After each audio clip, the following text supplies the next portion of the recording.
안녕하세요, 여러분. 환영하고 축복합니다. 362일차입니다. 일곱인 일곱 나팔 심판이라는 주제로 계시록 8장에서 12장까지 말씀을 함께 나누겠습니다. 네, 이 계시록에서는 사도 요한 혼자 남았었다 그랬죠. 그런데 그 혼자 남은 그 가장 심한 박해, 네로 황제보다도 훨씬 더 심각했던 로마 황제의 악한 도미티아누스 황제 때 박해 때 혼자 사도 요한 남았는데 그토록 보고 싶었던 예수님의 모습을 봅니다. 그 예수님께서 이 쓰러져 있는 이 요한에게 일어나라. 내가 그 교회를 붙들고 있다. 교회를 촛대라고 이야기하고 있습니다. 금촛대 교회를 붙들고 그 교회의 지도자인 목사를 예수님께서 붙잡고 계신다는 거예요. 그것은 그때 그 당시에 에베소 교회를 필두로 한 7교회에게만 해당되는 말씀이 아니라 오늘날 지구상에 있는 핍박받던 모든 교회를 이야기하고 있다. 이렇게 보시면 된다고 했습니다. 예수님 오시기까지 그 교회와 교회의 지도자들을 예수님께서 친히 붙잡고 계신다. 여러분들 이 사실이 얼마나 이제 위로가 됩니까? 그렇게 생각하시고 우리 지구상에 있는 교회는 다 불완전합니다. 문제 없는 교회는 하나도 없습니다. 그래서 문제 있는 사람이 모였기 때문에 교회도 문제가 있다. 이렇게 보시고 우리에게 부족한 것이 무엇일까? 겸손하게 기도하며 주님을 사랑하고 말씀을 붙잡는 우리가 되어졌으면 좋겠습니다. 그리고 나서 이 7교회에 대한 이야기가 있고 그 다음에 이제 재앙이 시작되기 전에 하나님께서 재앙이 시작되기 전에 하나님의 백성은 보호하십니다. 그래서 그것을 14만 4천 명이라고 상징적인 숫자로 나타냈는데 그 사람들에 대해서 인을 칩니다. 인을 친다는 말은 나의 소유다. 이런 행위라고 그랬죠. 인을 치시고 하나님께서 보호하신다는 것입니다. 한란과 박해가 와서 그리스도인들이 핍박을 당하지만 인을 치는 거예요. 그렇게 하면 이 지금 이제 오늘 나오는 일곱 나팔 그리고 재앙을 쏟아붓는 게 대접 심판이에요. 7 대접 심판은 성도들이 당하는 고난과 비교할 수 없을 정도의 많은 고난을 당합니다. 오히려 예수 믿지 않은 사람들이 당한 고난이 더 심합니다. 그리고 나중에 하나님께서 심판주 되셔서 정말로 심판하시잖아요. 그렇다면 비교할 수 없는 재앙 심판을 예수를 거부하는 사람들이 당하는 것입니다. 그리고 하나님의 백성은 보호하신다. 그것을 꼭 붙잡고 우리는 나갔으면 좋겠습니다. 그리고 하나님께서 이 보좌에서 심판이 시작되는데 심판주가 누구냐면 하나님 보좌 우편에 앉으신 어린 양 바로 예수님께서 심판주가 되신다는 거예요. 그래서 인을 떼시는데 7인을 떼시면서 계속 심판이 있습니다. 그래서 오늘 이제 지난 시간에 6째 인까지 했고 오늘 7째 인이 나옵니다. 요것은 나팔이 이제 세게 불잖아요. 경고의 의미입니다. 그 전에 7째 인은 이제 침묵하는 그런 재앙이 나오는데 그 가운데도 메시지가 있습니다. 우리는 이 경고의 메시지를 들으면서 하나님께서 철저히 그의 백성을 보호하신다. 그러니 두려워하지 말아라. 우리는 주님 말씀만 붙잡으면 됩니다. 예수님 안에만 있으면 됩니다. 저와 여러분이 그 말씀 붙잡고 가는 우리가 되었으면 좋겠습니다. 우리 기도하고 시작할게요. 하나님 감사합니다. 오늘도 이 계시록 말씀 앞에 앉았습니다. 우리가 계시록 그러면 두렵다 생각하지만 하나님께서 그의 백성은 인치시고 철저히 하나님의 소유로 하나님께서 친히 보호하신다는 것입니다. 그리고 마지막 때까지 사탄이 어찌든지 예수 믿지 못하게 하고 예수 믿는 그 교회를 박해하고 진리의 말씀 붙잡지 못하게 하고 박해하지만 그래도 예수님께서 교회를 붙들고 계시고 교회 지도자를 붙들고 계신다는 사실입니다. 그 사실이 주님 소망이 됩니다. 주님 저희가 주님 쓰러지고 넘어지고 또한 하나님 아버지 문제가 있지만 하나님 아버지 우리가 예수 그리스도 안에 있게 해주시고 말씀 꼭 붙잡고 살아내는 우리가 되어지게 하여 주시옵소서. 오늘 또 말씀하여 주시옵소서. 예수님의 이름으로 기도드렸습니다. 아멘. 네, 우리 계시록 8장을 한번 펴겠습니다. 우리 지난 시간까지 6째 인까지 했고 오늘 7째 인이 나옵니다. 이것은 이제 7째 7 나팔 재앙 시작되기 전에 침묵 이제 그것이 나옵니다. 그래서 8장 1절 한번 볼게요. 7째 인을 떼실 때 하늘이 반 시간쯤 고요하더니 하고 싶은 이제 말씀이 있으셨던 거예요.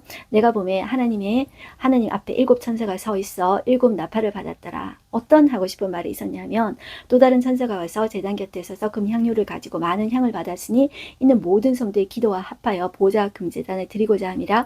향연이 성도의 기도와 함께 천사의 손으로부터 하나님 앞으로 올라가는지라. 그러니 여러분들 우리가 하나님 앞에 하는 기도가 여러분들 사라지지 않는 것입니다. 사라지지 않고요. 하나님 보좌 앞으로 가는 거예요.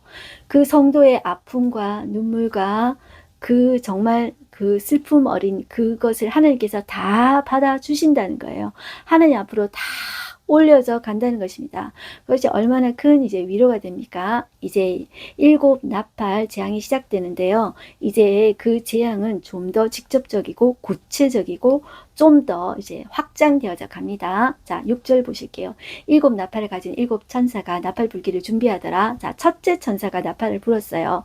자, 그런데 피 섞인 우박과 불이 나와서 땅에 쏟아지는데 땅의 3분의 1이 타버리고 수목 3분의 1이 타버리고 각종 푸른 풀도 타버렸어요. 자, 이제 둘째 천사가 나팔을 불었어요. 그런데 불 붙는 큰 산과 같은 것이 어디에 떨어지냐면 바다에 던져졌어요. 그랬더니 바다에 이제 피조물의 3분의 1이 여러분들 피가 되고 바다의 3분의 1이 피가 되고 그리고 바다 가운데 생명 가진 피조물의 3분의 1이 죽는 거예요. 그리고 배의 3분의 1이 깨지는 거예요. 그리고 셋째 천사가 나팔을 부니까 이제 횃불같이 타는 큰 별이 하늘에서 떨어져서 강들의 3분의 1 그러니까 행성들 많잖아요. 그죠? 그런 것 같아요. 이 행성이 떨어져서 강의 3분의 1 그리고 물샘에 떨어진 거예요. 자, 이 별 이름은 쓴쑥이라. 물의 3분의 1이 쓴쑥이 되어졌어요. 그러니까 그 물을 이제 먹었는데 많은 사람이 죽었다는 거예요. 자, 이제 네 번째 천사가 나팔을 불었는데 해, 달, 별들의 3분의 1이 타격을 받아서 그 3분의 1이 어두워졌어요. 그래서 낮 3분의 1은 비춤이 없고 밤도 그래 한 거예요. 자, 이제 여기까지 하고 이제 경고를 누가 하냐면 피조물 중에 큰 독수리가 큰 소리로 땅에 사는 자들에게 화 이제 5번째 재앙부터 더 심각해지는 거예요. 그러면서 화 이렇게 이제 독수리가 선포하면서 큰 소리로 이제 예고를 하는 것이 나와요. 그래서 화가 있으리니 이는 세 천사들이 불의한 나팔 소리가 남아 있음이로다 이렇게 이야기합니다. 이제 9장에 와서 5째 천사가 나팔을 불었어요. 그런데 하늘에서 별 하나가 떨어졌는데 무종의 열쇠를 받았대요.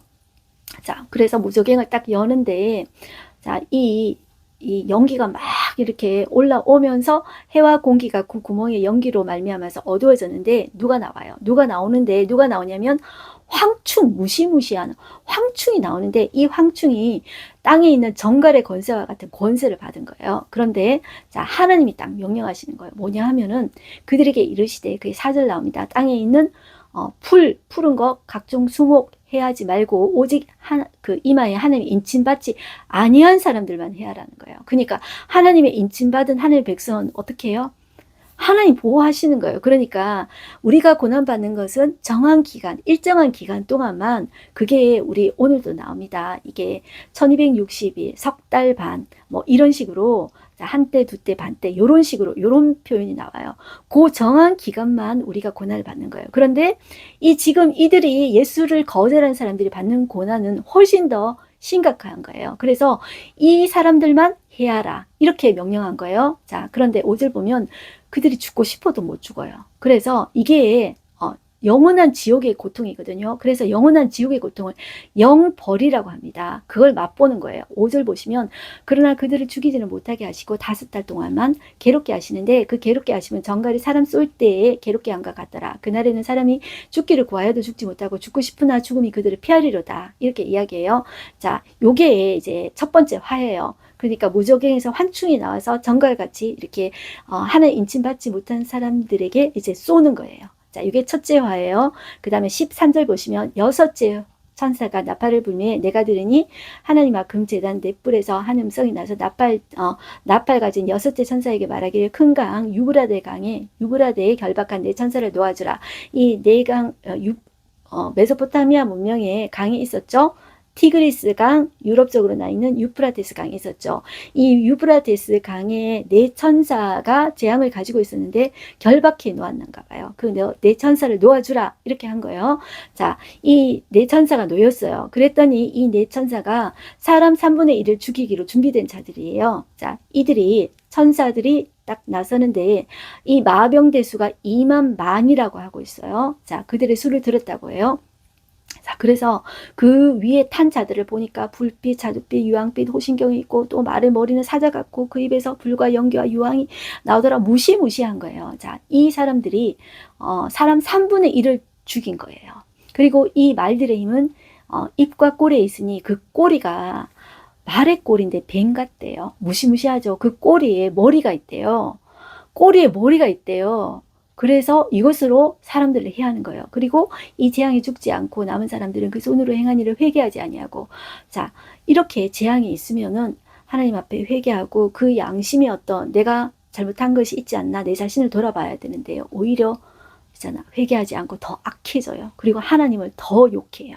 자, 이 사람들의 모습을 볼게요. 오히려 여러 귀신과 또는 보거나 듣거나 다니거나 하지 못하는 금, 은, 동의, 동과 목석의 우상에게 절하고 우상숭배 더하는 거예요. 또 살인과 복술과 음행과 도둑질을 회개하지 아니하더라. 이들의 악은 점점 더 심해져 가요. 여기만 나오는 것이 아니고 그 다음에도 계속 나와요. 자, 그 다음에 이게 막간이 나와요. 중간중간에 마치 연극하듯이 막간이 나온다 그랬죠. 제가 지난 시간에. 자, 10장에 막간이 나오는데 천사와 작은 책이 나오는데 그 이제 천사가 이 요한에게 작은 책을 먹으라 그래요. 그런데 이제 이 요한이 그걸 먹는 게 이제 나와요. 요게 이제 막간에 나오는데 무슨 SF 영화 같기도 하고 이제 그런데 이게 어떤 의미가 있어요. 자, 10장 한번 들어가 볼게요.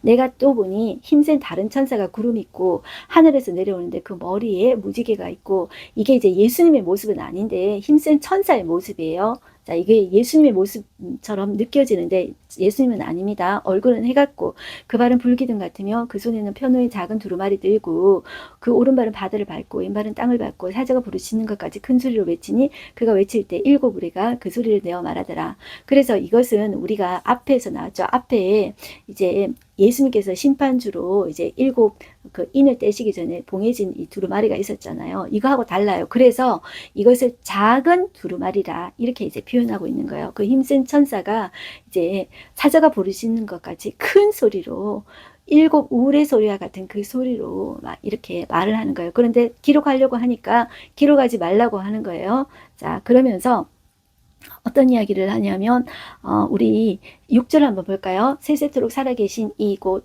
하늘과 그 가운데 있는 물건이며 땅과 그 가운데 있는 물건이며 바다와 그 가운데 있는 물건을 창조하신 이를 가리켜 맹세하여 이르되 지체하지 아니하리니. 자, 하나님께서 지체하지 아니하시고 하나님의 정확한 시간에 하나님께서 이 재앙을 푸신다는 거예요. 자, 하나님께서 지체하시는 이유는 우리 전에도 했습니다. 이 베드로 또 이야기했는데요.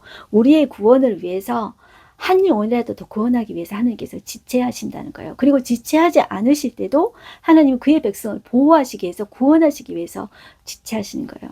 그러니까 우리의 시간과 하나님의 시간은 다른데 하나님의 정확한 시간에 하나님 반드시 역사하신다. 그것을 믿음으로 우리는 붙잡아야 되는 것입니다. 7절 7째 천사가 소리내는 날 그의 나팔을 불려고 할 때 하나님이 그의 종 선지자들에게 전하신 복음과 같이 하나님의 그 비밀이 이루어지리라 이렇게 이야기합니다. 자, 9절 자, 내가 천사에게 나아가 작은 두루마리를 달라 한즉 천사가 이르되 갖다 먹어버리라. 내 배에는 쓰나 내 입에는 꿀같이 달리라. 이게 마치 에스겔이 그 에스겔 2장에서 하나님께 소병을 받는 장면하고 이제 비슷해요. 그때도 그랬거든요. 자, 그래서 이 요한이 천사의 손에서 그 작은 두루마리를 갖다 먹어버렸대요. 그랬더니 내 입에는 꿀같이 달아 먹은 후에 내 배에서 쓰게 되더라. 이렇게 이야기해요. 자, 이것은 입에 달다라는 말은 이 사도 요한이 이것을 받았을 때 기쁨으로 받아들였다는 말이에요. 그런데 배에 쓰다는 말이 뭐냐 하면은 이것이 이제 소화되고 소화되면은 나의 어떤 육신의 살과 피가 되잖아요. 이것은 이제 삶으로 살아내려고 할 때 고통이 따른다는 거예요. 자, 이런 말이에요. 그러니까 우리가 이제 예를 들어서 예수님께서 이제 사랑하라 그런 말을 들으면 듣기는 참 좋잖아요. 네, 예수님 사랑하겠습니다. 그런데 그것을 내 삶으로 체험해낼 때 나한테 정말 원수같이 대하는 사람을 정말 사랑하라니까 그게 쓰라린 거예요. 그게 삶으로 나타날 때는 쓰라린 거예요. 자, 그런 의미다 이렇게 보시면 이제 좋겠어요. 그래서 하나님이 요한에게 주신 사명을 이제 예언의 말씀을 이제 주셨는데 그 말씀 받아들일 때는 정말 달았지만 꿀보다 달았지만 그것을 이렇게 실행하고 순종하고 할 때는 정말 이제 쓴 아픔이 있다는 것입니다. 그러면서 11절 그가 내게 말하기를 네가 많은 백성과 나라와 방언과 임금에게 다시 예언하여야 하리라 이렇게 말씀하고 있습니다. 그 다음에 11장에 오면 두 증인이 나온대요. 이것도 막간이에요. 자, 아까 요한에게 작은 두루마리를 준 천사 있잖아요. 그 천사가 이번에는 지팡이 같은 갈대를 줘요. 이 갈대는 고대 사회에서 자의 역할을 해요. 측정할 때 이렇게 잴 때 갈대를 썼어요. 자, 그래서 뭐를 지냐면 11장 오시면 갈대를 주며 말하기를 일어나서 하나님의 성전과 제단과 그 안에서 경배하는 자들을 측량하되 이 측량한다는 것은 그들을 이제 하나님 성전 안에서 예배하는 자들을 보호한다는 말이에요. 하나님 성전 안에서 예배하는 자는 하나님이 보호하세요. 그런데 2절 성전 바깥마당, 이 바깥마당은 측량하지 말고 그냥 버려두라고 그래요. 그것은 이방인에게 주었은지 그들이 거룩한 성을 42달 동안 짓밟으리라. 그들이 42달이라는 게 1260일 그리고 뒤에 뭐 한때 두때 반때 이거 동일한 표현입니다. 이것은 실제 시간을 1260일을 이야기한다고 보시면 안 되고 이것은 상징입니다. 일시적인 기간, 성도들이 짓밟힘을 당하는 일시적인 기간이라고 이제 보시면 되는 거예요. 자, 그래서 3절 한번 볼게요. 내가 나의 두 증인에게 권세를 주리니 그들이 굵은 베옷을 입고 1260일을 예언하리라. 자, 이 두 증인이 누구일까 했을 때 우리는 어떤 특정한 사람이다 이렇게 생각하지 말고요. 하나님의 이제 택함을 받은 백성, 교회를 상징한다 이렇게 보셔야 됩니다. 그 이야기가 계속 나오고 있는데요. 자, 계속해서 한번 볼게요. 4절 보시면 그들은 이 땅에 두 증인이 누구냐 하면 그들은 이 땅에 주 앞에 서 있는 두 감람나무와 두 촛대니 만일 누구든지 그들을 해하고자 하면 그들의 입에서 불이 나와서 그들의 원수를 삼켜버릴 것이요 누구든지 그들을 해하고자 하면 반드시 그와 같이 죽임을 당하리라. 자, 여기 한번 보실까요? 두 감람나무와 두 촛대는 스가랴 4장에 나오는 표현입니다. 그러면서 이 스가랴 4장에서는 두 감람나무가 누구를 이야기하냐면 온 세상이 주 앞에 서 있는 자 스룹바벨과 예수아를 상징한다고 이름이 나와요. 그런데 여기에 나오는 사람은 스룹바벨과 예수아가 아니라 특정하게 이름을 규정할 수가 없어요. 뒤에 보면 아까 지금 우리가 어떤 이야기가 나오냐면 뒤에 모세와 엘리야가 나오거든요. 그런데 우리가 지금 금방 읽은 자, 이게 뭐냐 하면은 불이 그들의 입에서 불이 나와서 그들의 원수들을 삼켜버릴 것이요. 이게 누구를 보여주냐면 엘리야와 같은 것들을 보여줘요. 그러니까 엘리야가 가뭄을 선포하니까 3년 6개월 동안 비가 오지 않았거든요. 그러니까 이 두 증인을 정확하게 엘리야다 모세다 이렇게 이야기할 수는 없지만 이 두 증인은 이제 교회를 상징한다 이렇게 보시면 되는 거예요. 자, 이것은 제가 어렵기 때문에 이제 다른 목사님들의 그 이야기를 이제 참조한 것입니다. 자, 그래서 자, 어디를 보시냐면 아까 이제 하늘에서 불이 나와서 삼켜버린다는 것은 엘리야와 같은 존재를 표현하는 것이고 6절 보시면 그들이 권능을 가지고 하늘을 닫아 그 예언하는 날 동안 비가 오지 못하게 하고 또 권능을 가지고 물을 피로 변하게 하고 아무 때든지 원하는 대로 여러 가지 재앙으로 땅을 치리로다. 자, 엘리야하고 그 다음에 비슷한 게 뭐냐 하면은 이 모세와 같은 기적을 행한다는 거예요. 한번 보실까요? 그 뒤로 보시면 그들이 그 증언을 맞을 때 무적행으로부터 올라오는 짐승이 그들과 더불어 전쟁을 일으켜 그들을 이기고 그들을 죽일 터인즉 그들의 시체가 큰 성 길에 있으리니 그 성은 영적으로 하면 소돔이라고도 하고 애굽이라고도 하니 곧 그들의 주께서 십자가에 못 박히신 곳이라. 자, 그러면서 이 모세를 상징하는 거예요. 그러니까 구약에 있는 두 증인을 대표한다 이렇게 보셔도 좋을 것 같아요. 그런데 이제 이 사람들이 예수님이 변화산에서 누구를 만났냐면 이 구약을 대표하는 모세와 엘리야를 만나서 예수님이 후에 부활하실 이후에 그 일들을 의논하는 모습들이 나오거든요. 자, 그래서 이것을 두 증인을 이렇게 모세와 엘리야라고도 이야기할 수 있지만 우리는 이것을 이제 그냥 어떤 사람이라고 특정하기보다도 이 둘이라는 말은 신명기에 보면 증인을 세울 때 하나님께서 두 사람 이상의 증인을 꼭 세우라고 했어요. 그러니까 증인된 사람이 누구냐면 이 예수 그리스도의 증인된 사람이 누구냐면 성도들, 교회인 거예요. 자, 그래서 둘이라는 말은 이제 증인을 세울 때 두 사람 이상의 증인이 돼야 돼요. 그래서 이제 둘이라는 단어를 썼다. 이제 이렇게 보시면 돼요. 그래서 10절 한번 보실까요? 이 두 선지자가 땅에 사는 자들을 괴롭게 한 거로, 자, 이 두 선지자는 앞에서 모세와 엘리야를 이야기하고 있고 그 뒤에도 모세와 엘리야 이야기가 나와요. 자, 그래서 두 선지자가 땅에 사는 자들을 괴롭게 한 거로 땅에 사는 자들이 그들의 죽음을 즐거워하고 기뻐하여 서로 예물을 보내리라. 자, 이렇게 이제 이야기하고 있습니다. 자, 그리고 14절, 둘째 화는 지나갔으니 보라 셋째 화가 속히 이르는도다. 둘째 화가 이제 금방 말한 이 여섯 번째 천사가 나팔을 부니까 유브라데 강에 이제 묶여있던 네 천사가 마병을 이끌고 와서 땅의 3분의 1을 죽이는 것이 이 둘째 화였어요. 자, 이제 일곱째 나팔 소리가 이제 셋째 화예요. 그런데 이 일곱째 천사가 나팔을 부는 거는요, 우리 아까 일곱째 인 할 때도 나팔 불기 전에 침묵이 있었죠. 잠시 동안의 이제 고요함, 그 가운데 성도들의 기도가 올라가는 게 나왔죠. 지금 일곱째 나팔 소리에는 뭐가 나오냐 하면은 이게 화라고 하지만 화라기보다도 결국 하나님의 나라가 온다. 하나님이 세세토록 왕노릇한다. 그것을 전파하고 있어요. 일곱째 천사가. 자, 그래서 15절 한번 보실게요. 일곱째 천사가 나팔을 불매 하늘에 큰 음성이 나서 이르되 세상 나라가 우리 주와 그의 그리스도의 나라가 되어 그가 세세토록 왕노릇하시리로다. 그러니까 하나님의 나라가 이제 영원하다.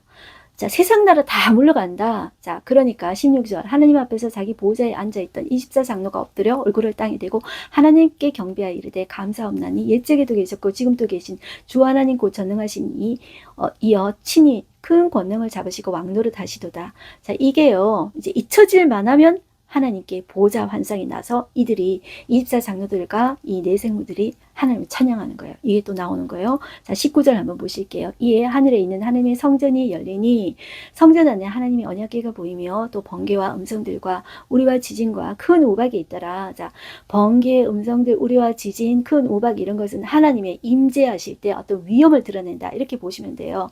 그리고 하나님이 이 하늘의 성전이 열리는데 하나님의 언약궤를 보여주시는 거는 뭐냐 하면은 그 언약궤는 내가 너와 함께 한다. 이런 뜻이에요. 자, 구약의 언약궤 위에 언약궤 뚜껑을 속죄소라고 하거든요. 그 속죄소가 하나님과 우리가 만나는 곳이에요. 사람이 만나는 곳이에요. 그러니까 이 언약궤는 하나님의 임재의 영광이 집중된 곳이다. 이렇게 이제 보시면 되겠습니다. 그래서 지금 핍박과 고난을 받아도 하나님이 함께 하고 계신다. 성도들에게 소망과 위로를 주신다. 그러니 내가 너희와 항상 함께 한다. 이걸 꼭 기억해라. 네가 이것을 전하거라. 자, 이렇게 말씀하고 있다. 이렇게 보시면 돼요. 자, 그 다음에 12장에 오시면 여자와 용이 나오는데 이것도 이제 막간이에요. 그 다음 들어가기 전에 또 이제 막간인데 마치 환타지 영화를 보는 것과 같아요. 여기 보면 여자와 용이 나오는데 용은 사탄이기에 딱 나오는데 여자가 마리아일까 누구일까 쭉 나오는데 이 여자는 교회를 상징하거든요. 그래서 쭉 처음에 보면 마리아 아니야? 딱 생각할 수 있는데 한번 끝까지 한번 쭉 보시면 이 여자는 교회 예수 그리스도를 믿는 그리스도인 성도를 상징한다. 이렇게 이제 보시면 됩니다. 그래서 한번 볼게요.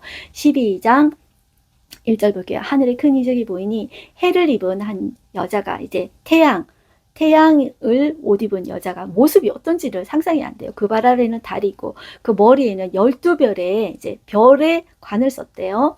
이 여자가 아이를 베어 해산하게 되어서 아파서 애를 쓰며 부르짖는 거예요. 그런데 다른 존재가 있었는데 큰 붉은 용이 있어요. 그런데 머리가 7이고 뿔이 10이에요.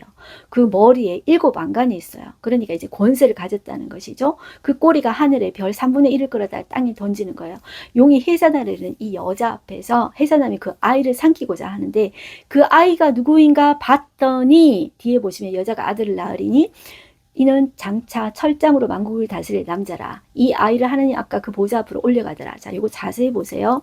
자, 여자가 아들을 낳았대요. 이것은 창세기 3장 15절에 인간이 선악과를 따먹고서 하나님이 친히 오실 것을 여자의 후손으로 오셔서 인간을 구원하실 것을 이야기하거든요. 그게 창세기 3장 15절이에요. 그것을 원복음, 원시복음이라고 해요. 하나님께서 친히 사람으로 오셔서 대신 죄를 지고 죽으실 것을 이야기해요. 여자의 후손으로 오셔서 대신 생명을 주실 것을, 대신 죽으시고 생명 주실 것을, 그것이 이제 복음인 거예요. 그래서 그것을 원시복음, 원복음이라고 하는 거예요. 진짜 여자의 후손으로 예수님이 오신 거예요. 아들로 오신 거예요. 자, 그리고 장차 철장으로 만국을 다스릴 남자는 시편 2편에 다윗이 성령이 감동되어서 이 메시아라는 존재는 이제 왕이고 제사장이고 그는 철장으로 만국을 다스릴 존재다. 메시아다. 이렇게 이야기하는 거예요. 그런데 그 남자 아이를 하나님이 이제 이 용은 죽이려고 했어요. 그런데 죽은 줄 알았죠. 십자가에 못 박혀서 죽은 줄 알았죠. 근데 어떻게 했어요? 하나님 아까 그 보좌 앞으로, 보좌 우편으로 데리고 가신 거예요. 그래서 예수님이 어디 계세요? 하나님 보좌 우편에 계신 거예요. 예수님이 이 싸움에서 승리하셨다. 그것을 이야기하고 있어요. 그 여자가 광야로 도망했어요. 그런데 애를 낳고 여자가 도망했어요.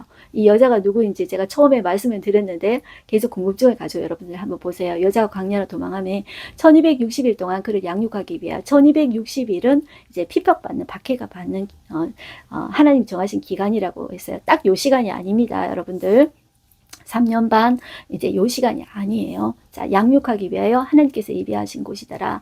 자, 여기에서 이 양육은 이 아기를 양육하는 게 아니고 이 아기는 하나님 나라에 올라갔어요. 이 아기가 바로 예수님이거든요. 근데 이 여자를 양육하기 위해서 하나님께서 예비한 곳에 간 거예요. 자, 그리고 이 큰 용은 9절에 보면 내쫓겼어요. 천상의 존재에서, 천상의 싸움에서 내쫓겼어요. 왜냐하면 예수님이 이 싸움에서 이 죄의 권세를 무너뜨리고 이기셨기 때문이에요. 그래서 9절 보시면 큰 용이 내쫓기니 옛뱀 곧 마귀라고도 하고 사탄이라고도 하며 온 천하를 깨는 자라. 그가 땅으로 내쫓기니 그의 사자들도 그와 함께 내쫓기니라. 그래서 이제 땅에 있는 그리스도인들을 박해하는 거예요.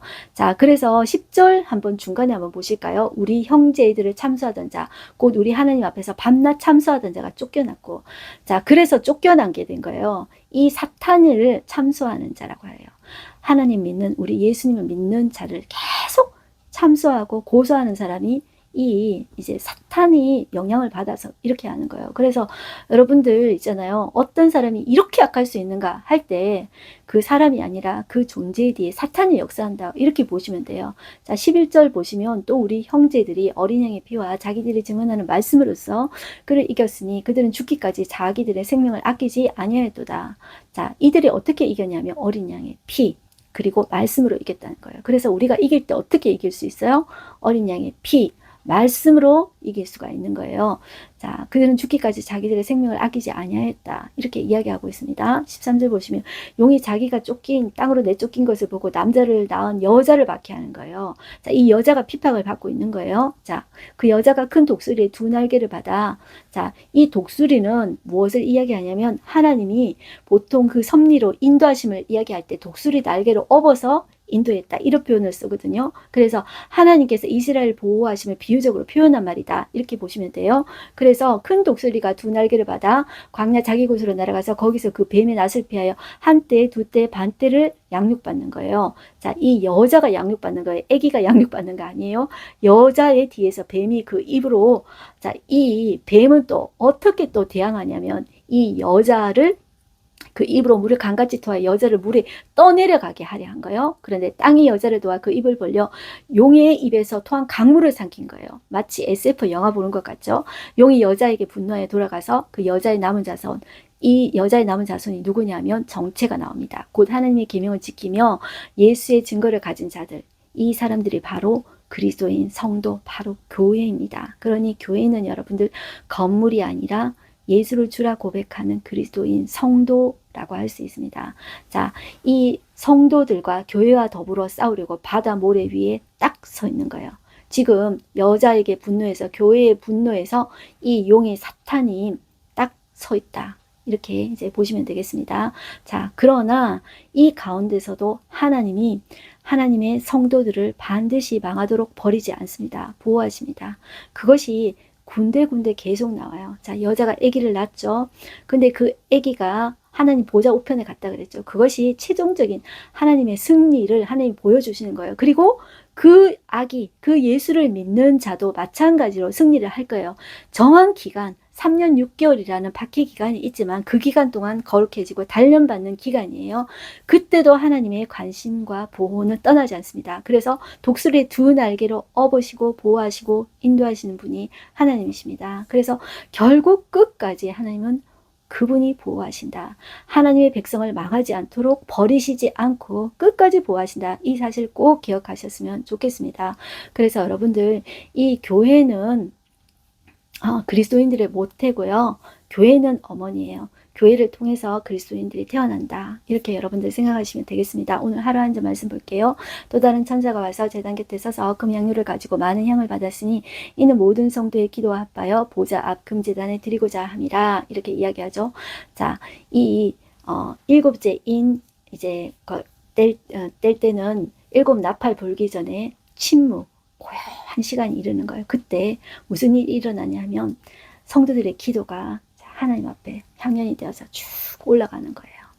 이게 이제 기도는 사라지지 않는다는 것입니다. 성도의 기도는 특권이라는 거예요. 하나님께 드려지는 향연, 향기입니다. 하나님은 그분의 자녀의 기도를 보좌에서 들으세요. 성도의 도움이 필요한 분이 아니세요. 그분은 모든 것을 단독으로 행하실 수가 있는 분이에요. 전지전능한 분이에요. 그런데도 불구하고 하나님은 성도들의 기도를 통해서 일하기를 기뻐하신다는 것입니다. 하나님의 나라를 위한 우리들의 기도는 금 향료에 담겨지게 되고 금 제단에 드려지게 돼요. 기도는 도구가 아니에요. 기도는 그 자체로 여러분들 사역이라고 생각하시고 우리가 우리의 기도를 하나님 앞에 올려드리는 저와 여러분들 되셨으면 좋겠습니다. 네, 기도하겠습니다. 하나님 아버지 감사합니다. 오늘도 이 재앙 일곱째 인과 일곱 나팔 재앙 이야기를 들었습니다. 그 중간중간 가운데 성도가 고난을 당하지만 하나님 예수를 거부하는 자와 당하는 그 고난과 재앙과는 비교할 수가 없었습니다. 하나님께서는 그 성도를 인치시고 보호하시는 분이십니다. 결국 하나님께서 승리하실 것입니다. 하나님 이 붉은 용 선악과를 따먹게 하고 하나님 인류를 깨어서 죄에 빠지게 하고 죽음에 이르게 한 이 사탄은 끝까지 하나님의 성도들을 박해하지만 하나님께서 친히 보호하시고 붙들어가고 이끌어가실 것입니다. 그의 교회는 하나님의 몸이며 그리스도의 몸이십니다. 하나님 교회는 그 하나님의 성도들을 낳는 곳입니다. 교회를 붙들고 계시는 분은 예수님이십니다. 하나님이 붙들고 계십니다. 그러니 하나님 고난 가운데 시험을 받고 박해를 받더라 하더라도 하나님 우리가 그 예수님 붙잡고 꼭 승리해 나가는 우리가 되게 하여 주시옵소서. 어린 양의 피로 그리고 말씀으로 이겨낸 자들이라고 했습니다. 주여 우리가 어린 양의 피와 말씀을 붙잡고 이 마지막 때를 살아내는 우리가 되어지게 하여 주시옵소서. 우리의 기도는 사라지지 않는다고 했습니다. 우리가 어렵고 힘들 때 포기하고 낭망하고 좌절하는 것이 아니라 그 약속의 말씀 붙잡고 우리의 기도를 하나님 앞에 올려드리는 우리가 되어지게 하여 주시옵소서. 예수님의 이름으로 기도드렸습니다. 아멘. 여러분들 우리의 기도는 절대로 사라지지 않습니다. 약속 붙잡고 꼭 우리는 나아가는 하나님의 자랑스러운 자녀 되십시다. 화이팅입니다.